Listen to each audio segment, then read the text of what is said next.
In life, we often find ourselves in the company of many different kinds of people.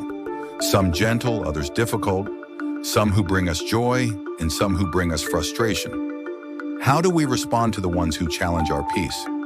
Today, I want to share with you how I've learned to deal with people, not just difficult people, but all people, through the wisdom I've gathered on my journey as a monk. You see, in every interaction, whether it's a fleeting conversation with a stranger or a long-standing relationship with someone close, we are given an opportunity. The opportunity to grow, to understand, and most importantly, to choose how we respond. This choice, my friends, is where your power lies. In my early years, I often struggled with people who tested my patience. I remember one particular person who was unkind, quick to anger, and often spoke harshly.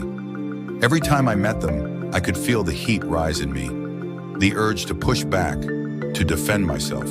But over time, I realized something very important. The problem wasn't entirely them, it was how I responded. You see, when we let others control our emotions, we give away our peace. We let them dictate how we feel inside. But one of the greatest lessons I've learned is this: no one can take your peace unless you give it to them. So how do we protect our inner peace in the face of difficult people?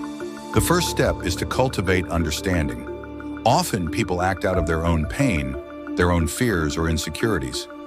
That person who snaps at you, who dismisses your kindness, they may be struggling with something you cannot see. If we approach others with compassion, even when they seem undeserving of it, we disarm the situation. We strip it of the power to harm us. Next, we must plant seeds of patience. Patience is a virtue we hear about often, but we rarely practice it, especially with people. Patience isn't just waiting for someone to change. It's the ability to be present without expecting anything from them. It's letting go of the need to control or fix someone and accepting them as they are in this moment. One story that taught me this was a lesson from my teacher. He said, "When you encounter a difficult person, imagine they are a great teacher sent to you to reveal something about yourself." And I began to see these moments as gifts, each one showing me where I still needed to grow, whether it was my own pride, my need for validation, or my quickness to anger.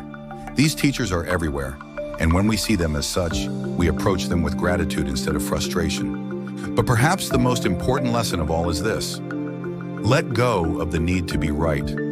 Many of our conflicts arise from the belief that we must win the argument, prove our point, or defend our ego. But in doing so, we only create more distance between ourselves and the other person. Instead, when we let go of that need, we make space for connection, for understanding, for peace. In the end, how we deal with people is how we deal with ourselves. Every interaction is a reflection of our own inner state. When we cultivate peace within, we bring peace into every encounter. And when we remember that others too are walking their own path with struggles we may never see, we can approach them with kindness and patience, even when it's hard. So the next time you encounter someone difficult, pause, breathe. Ask yourself, what is this moment teaching me? How can I respond with love rather than reaction? Because every moment is an opportunity to grow, to be more patient, more understanding, and more peaceful. And when you do this, you don't just change the way you interact with others, you transform your own heart. Thank you for being here with me today. May you walk your path with peace and grace.